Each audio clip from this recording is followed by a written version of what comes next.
குறிப்பிட்டு தற்போது பிரதமருக்கு கடிதம் எழுதியுள்ளதை சுரங்க ஏலம் விட்டிருப்பதற்கு இந்த ஆண்டு பிப்ரவரி மாதமே எழுதியிருக்கலாம். இதை இப்ப எழுதியிருக்க பதிலாக ஆரம்ப காலகட்டத்திலே இந்த சுரங்கம் அமைப்பதற்கு ஒப்பந்தப்பள்ளி கோருகின்ற போதே இந்த விவரத்தை மத்திய அரசுக்கு எழுதப்பட்டிருந்தால் இந்த ஏலத்தை தடுத்து நிறுத்தியிருக்கலாம்.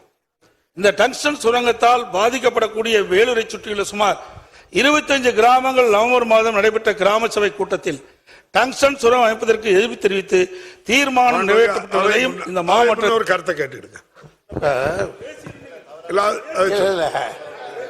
சொல்லிட்டு இல்ல அவை ஒரு கருத்தை கேட்டு உங்களுக்கு பேச வாய்ப்பு தரப்பல.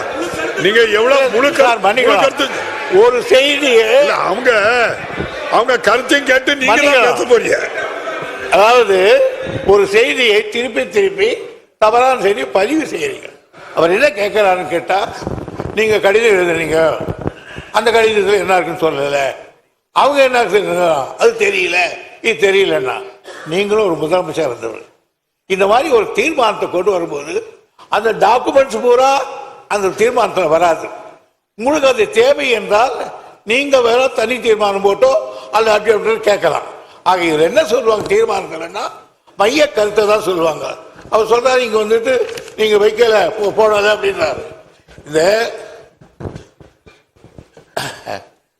ஏலம் விடும் அதிகாரத்தை அவங்க minor and mineral development regulation act, அதான் MMDR சொல்லுவாங்க. அந்த ஆக்ட்ல ஒரு திருத்தத்தை அவங்களே பண்ணிட்டாங்க. யாரையும் கேட்கல, திருத்தத்தை பண்ணிட்டு என்ன செய்தாங்கன்னா அந்த கனிமத்தை அந்த டங்ஸ்டனை ஏலம் விடுகிற அதிகாரம் அது என்ன சொல்றாங்க, அந்த திருத்திட்டு நமக்கு சொல்றாங்க ஏலம் விடுகிற அதிகாரம் ஒன்றிய அரசுக்கு மட்டுமே உண்டு. இதை விட கேவலம் எல்லாருக்கும் சொல்றாங்க, ஒன்றிய அரசால் தேர்வு செய்யப்படும் ஏலதாருக்கு சுரங்க குத்தகை வழங்கும் அதிகாரம் மட்டுமே மாநிலத்துக்கு உண்டு. ஆக ஆண்டான் அடிமை இது சுயமரியாதைக்கு கூட்டப்பட்ட சவால். இது கனிம வளம் மட்டும் போல நம்முடைய மானமே இதுல போச்சு. ஆக நான் ஏலம் விட்டுடுவேன், ஏலம் விட்டவனுக்கு இந்துஸ்தான் டைம்ஸ் சொல்லுவேன், அவனுக்கு நீ மரியாதையா அவனுக்கு கொடுன்னு சொன்னா இவங்க என்ன எஜமானா மத்திய சர்க்கார் மாநில சர்க்கார் ஏவல் அவனுக்கு கை கட்டி நிக்க வேலைக்காரனா அந்த அதிகாரத்தோடு போட்டிருக்காங்க சட்டத்தை. இந்த சட்டம் தெரிவிச்ச உடனே நான் 3/10/2003 ஒன்றிய சுரங்க அமைச்சருக்கு உடனே கடிதம் எழுதினேன். விவரமா எழுதினீங்களா கேட்கறீங்களா? நில உரிமைகள் மாநில அரசின் கட்டுப்பாட்டில் உள்ளதால் we are owner of this land. மேற்படி சட்ட திருத்தம் மாநில அரசின் உரிமைகளை பறிப்பது போல் ஆகிறது. இதை விட என்ன சொல்றது? எனவே முக்கியத்துவம் மற்றும் அதிமுக்கியத்துவம் வாய்ந்த கனிமங்களை கிரிட்டிக்கல் அண்ட் ஸ்ட்ராட்டஜிக் மினரல்ஸ் சுரங்க குத்தகை அனுமதி வழங்கும் அதிகாரத்தை மாநில அரசுக்கே அளிக்கும்படி கேட்டுக்கொள்கிறேன். இதுக்கு மேல என்ன சொல்றது? ஒரு மரியாதைக்காக தான் மரியாதை சொல்ல முடியும். அடுத்து நீங்க சொல்றீங்க என்ன செய்யறீங்கன்னு. இதெல்லாம் நடந்ததுக்கு அப்புறம் அவங்க திருப்பி சொன்னதுக்கு அப்புறம் அவங்க என்ன சொல்றாங்க, எங்களுக்கு தான் அதிகாரம் உண்டு, நீங்க எல்லாம் எங்களுக்கு ஒத்துழைங்க அப்படின்னு கேட்டு விட்டுட்டாங்க. உடனே அதுக்காக ஒரு இந்த இவரு மற்ற புத்தக பார்க்கறோம் நிலைமை இப்படி இருக்கும்போது சுற்றுச்சூழல் பாதுகாப்பு இயக்கம் இன்னொன்னு பார்க்கணும். நாம சொல்றது தப்பா ரைட்டான்னு மினரல் எக்ஸ்ப்ளோரேஷன் கார்பரேஷன் லிமிடெட் அவங்க நம்மளை கேட்டாங்க என்ன பாதிப்புன்னு. புள்ளி விவரங்களை தெரிவிக்கும். இந்த பகுதியில் அரிட்டாப்பட்டி கிராமத்தில்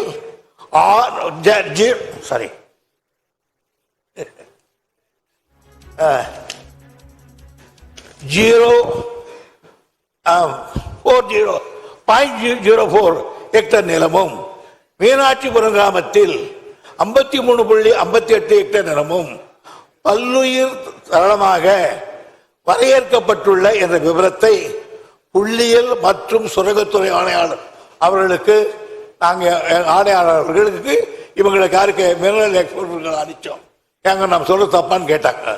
அதை கேட்கப்பட்ட பிறகு அதுக்கு அது கூட தள்ளிட்டு அவங்க நாய்க்கம்பட்டியில 24/65 ஒன்றியத்தில் ஏலம் விட்டுட்டாங்க. விட்டுட்டு சொல்றாங்க இந்துஸ்தான் நிறுவனத்துக்கு தகுதியான ஏலமாக கருதி இருக்கிறோம், அரசு அறிவிச்சிருச்சு. சுற்றுச்சூழல் பாதுகாப்பில் நம்ம கொடுன்னு கேட்டாங்க.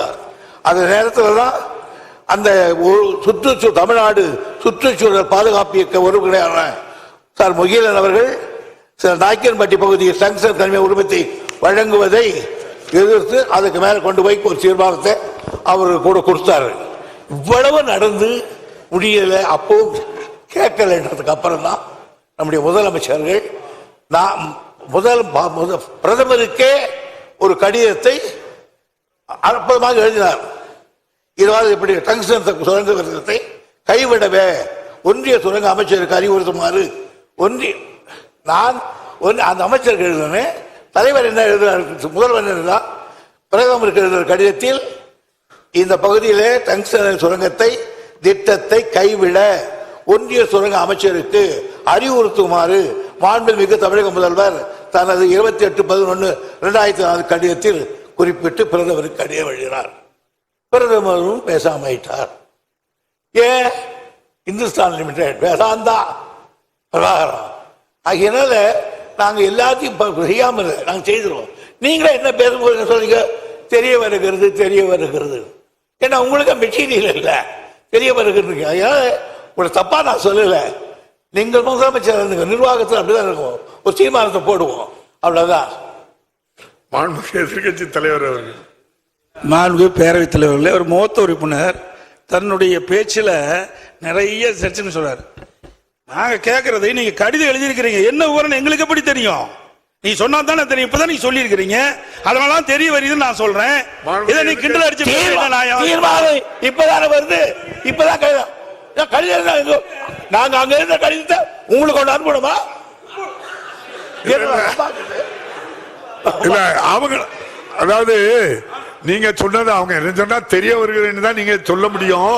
உங்களுக்கு கவனத்துக்கு நாங்க தரலங்கிறத அவை முன்னவர் தெளிவுபடுத்திட்டாங்க. எங்களை பேச விடுங்க பேரவைத் தலைவர்களே, பேரவைத் தலைவர்களே, தாங்கள் எழுதிய கடிதம் எங்களுக்கு எப்படி தெரியும்? நீங்கள் அதை வெளியிட்டு எங்களுக்கு தெரியும், அதான் தெரிய வருகிறது நான் சொல்றேன். தெரிய வர சொல்லுங்க, விளக்கம் நீங்க சொல்லி இருக்கிறீங்க, அதைத்தான் அவங்க பதிவு பண்ணாங்க. நீங்க இப்படித்தான் எழுத முடியும்னு சொன்னாங்க.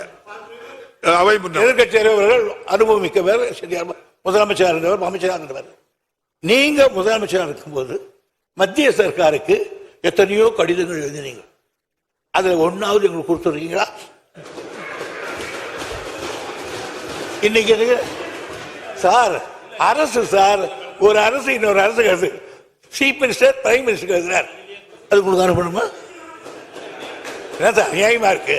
நீங்க ஒண்ணு கேட்கற சார், இது ஆதரிக்கிறீங்களா எதிர்க்கிறீங்களா சொல்லி விடுங்க, சொல்லலாம்.